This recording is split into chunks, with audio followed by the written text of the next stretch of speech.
तो दोस्तों पिछले कुछ टाइम में स्मॉल कैप कंपनीज ने कुछ खास रिटर्न्स नहीं जनरेट किए एक साल में, और वो अब पीरियड बढ़ते बढ़ते 2-2.5 साल का होने लगा है। पिछले लगभग 2 साल में कुछ खास रिटर्न्स आपको स्मॉल कैप इंडेक्स में फंड्स में देखने को नहीं मिली है। कुछ इंडेक्स है, कुछ फंड्स हैं स्मॉल कैप जहां पर आपको 2-4% की 2 साल में सीएजीआर रिटर्न्स देखने को मिल रही है। ऐसे में काफी सारे इन्वेस्टर्स के मन में ये सवाल आ रहा है कि हम यहां से निकल जाते हैं, हमने गलती कर दी है, स्मॉल कैप में इन्वेस्ट करके सारा पैसा बर्बाद हो गया है। ऐसे सारे बहुत सारे कमेंट्स मेरे को देखने को मिलते हैं। तो आज हम बात करने वाले हैं कि क्या आपको स्मॉल कैप से इस वक्त पैसा निकाल लेना चाहिए, क्या रिटर्न्स रही है और क्या रीजन है कि स्मॉल कैप कंपनीज इंडेक्स में रिटर्न्स आपको इस वक्त देखने को नहीं मिल रही है। और अगर आप फ्लेक्सी कैप, लार्ज कैप देखेंगे वहां पर फिर भी आपको एक साल में 8-10% की रिटर्न्स देखने को मिली है मेजर फंड्स में। लेकिन स्मॉल कैप फंड्स में लगभग 30 में से 20-25 फंड्स ऐसे हैं जिन्होंने 5% की भी रिटर्न्स नहीं दी है। 10-12 फंड्स आपको पिछले एक साल में नेगेटिव रिटर्न्स देते हुए मिल जाएंगे। इंडेक्स नेगेटिव में चल रहा है, तो स्मॉल कैप फंड्स की जो हालत है वो कुछ ज्यादा ही खराब है। पहली बहुत टाइम बाद ऐसा देखने को मिल रहा है आपको कि लार्ज कैप फंड्स में, फ्लेक्सी कैप फंड्स में वहां पर बेटर रिटर्न्स है, एटलीस्ट 8-10% की रिटर्न्स हैं। लेकिन स्मॉल कैप फंड में तो बिल्कुल ही हालत खराब है। देखिए 2-3 रीजन है उसके।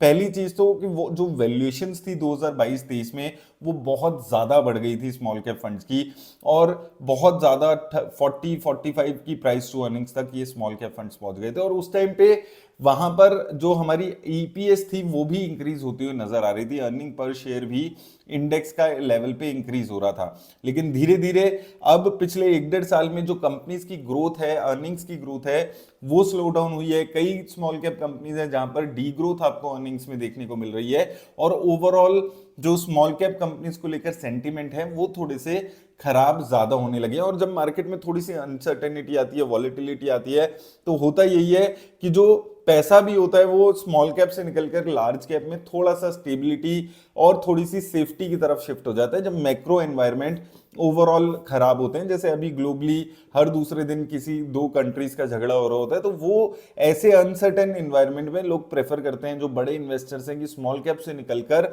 थोड़ा सा अपना पैसा सेफ कर लिया जाए। और लार्ज कैप कंपनीज अगर वहां पर भी रिटर्न्स नहीं आ रही है, फिर भी वैसा लगता है कि ये कंपनीज 40-50% तो नहीं गिरेगी। लेकिन स्मॉल कैप कंपनीज में हमें बहुत सारी कंपनीज ऐसी दिख जाएंगी जो पिछले 2-3 सालों में अपने ऑल टाइम हाई से 50-60-70% तक भी गिरी हुई हैं। तो इसीलिए थोड़ा सा सेफ्टी के लिए लोग वहां पर शिफ्ट हो जाते हैं। और उसके साथ साथ स्मॉल कैप की वैल्यूएशंस भी बहुत ज्यादा अट्रैक्टिव नहीं रही। अर्निंग टू जो थी, उनकी earning price to earning ratio थी, वहां पे गिरावट देखने को मिली, ईपीएस में गिरावट देखने को मिली। तो ये कुछ रीजंस हैं जिसकी वजह से स्मॉल कैप में आपको एक बड़ी गिरावट इस वक्त देखने को मिल रही है। लेकिन 2-3 चीजें इसके साथ आपको समझनी है। क्या ये पहली बार हुआ है, कैसे यहां पर चलना है? एक बार अगर हम यहां पर देखते हैं, देखिए अगर हम पिछले 5 साल की अर्निंग्स की ग्रोथ देखें, ईपीएस देखें, तो यहां पर 2022 के आसपास 582 के आसपास ईपीएस देखने को मिल रहा था। फिर ये बढ़ के 2024 में 642 के आसपास पहुंचा था। तो ये जो यहां पर उछाल देखने को मिला था, इसके साथ साथ अर्निंग्स में भी कंपनीज की उछाल देखने को मिला था। लेकिन उसके बाद से 2024 के बाद से आप देखेंगे एक मैसिव डिप आया अर्निंग्स में, 520 के आसपास, और अभी करेंटली 560 के आसपास अर्निंग्स चल रही हैं, ईपीएस चल रही है, जो कि 2022 से भी नीचे आपको नजर आ रहा है।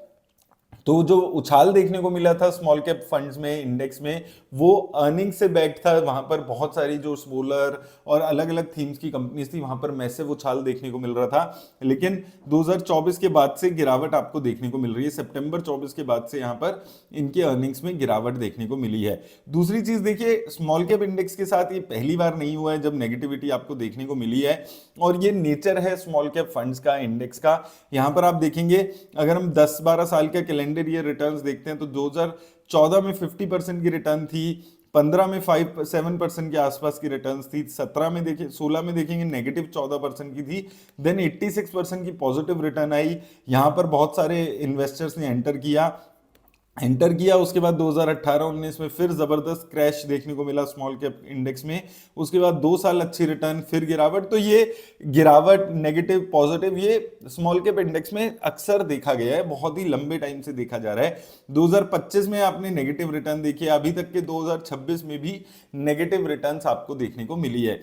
इसके अलावा अगर हम म्यूचुअल फंड्स की बात करते हैं तो यहां पर आप देखेंगे 30 म्यूचुअल फंड में से सिर्फ एक म्यूचुअल फंड आपको ऐसा दिखेगा जिसने 10% से ज्यादा की रिटर्न स्मॉल कैप इंडेक्स में दी है, और लगभग हम देखेंगे ये 20 फंड्स ऐसे हैं जहां पर 5% से कम की रिटर्न आपको स्मॉल कैप इंडेक्स में देखने को मिल रही है। तो स्मॉल कैप इंडेक्स में गिरावट है, स्मॉल कैप फंड्स में गिरावट है, ये सारी चीजें हमें यहां पर लग रही है। लेकिन यहां पर आपको एक चीज और साथ में समझनी है, अगर हम स्मॉल कैप इंडेक्स में इन्वेस्ट कर रहे हैं, स्मॉल कैप फंड्स में इन्वेस्ट कर रहे हैं, तो टाइम हॉरिजन आपको लगभग अपना 7-8-10 साल का रखना होता है, क्योंकि ये जो वॉलेटिलिटी है ये 2-4-5 साल में तो आपको दिखती है, लेकिन 10 साल में आपकी जो रिटर्न्स है वो एवरेज आउट हो जाती है, और वहां पर आपको उस लेवल की गिरावट उन लेवल्स पे नहीं देखने को मिलती। ये बहुत ज्यादा इंपॉर्टेंट है। आप अगर स्मॉल कैप फंड्स में इन्वेस्ट कर रहे हैं या इंडेक्स में इन्वेस्ट कर रहे हैं, अगर आपने वो एक आधे साल की रिटर्न देख के इन्वेस्ट कर दिया था जिस साल में 60-70% की रिटर्न थी,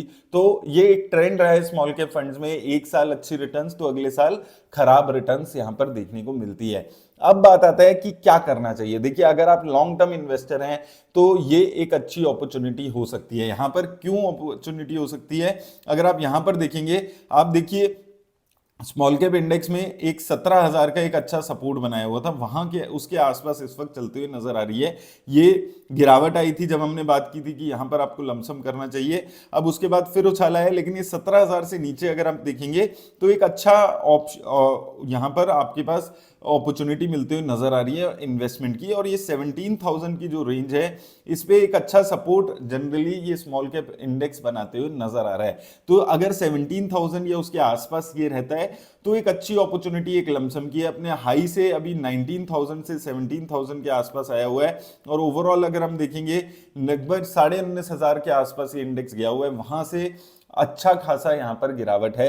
और अगर आप लॉन्ग टर्म के लिए इन्वेस्ट कर रहे हैं तो यही अपॉर्चुनिटी है जो आपको देखनी है, समझनी है मार्केट में। अगर आप लॉन्ग टर्म के लिए इन्वेस्ट कर रहे हैं, अगर आप 4-6 महीने के लिए इन्वेस्ट करने के लिए आए हैं तो देखिए स्मॉल कैप इंडेक्स आपके लिए नहीं बना है, स्मॉल कैप म्यूचुअल फंड्स भी नहीं बने हैं, क्योंकि यहां पर ऐसी वॉलेटिलिटी आपको अक्सर देखने को मिलेगी, बहुत ही नॉर्मल रहने वाली है ऐसी जो वॉलेटिलिटी है, और ये आने वाले अगले साल में भी देखने को मिलेगी, इस साल में भी।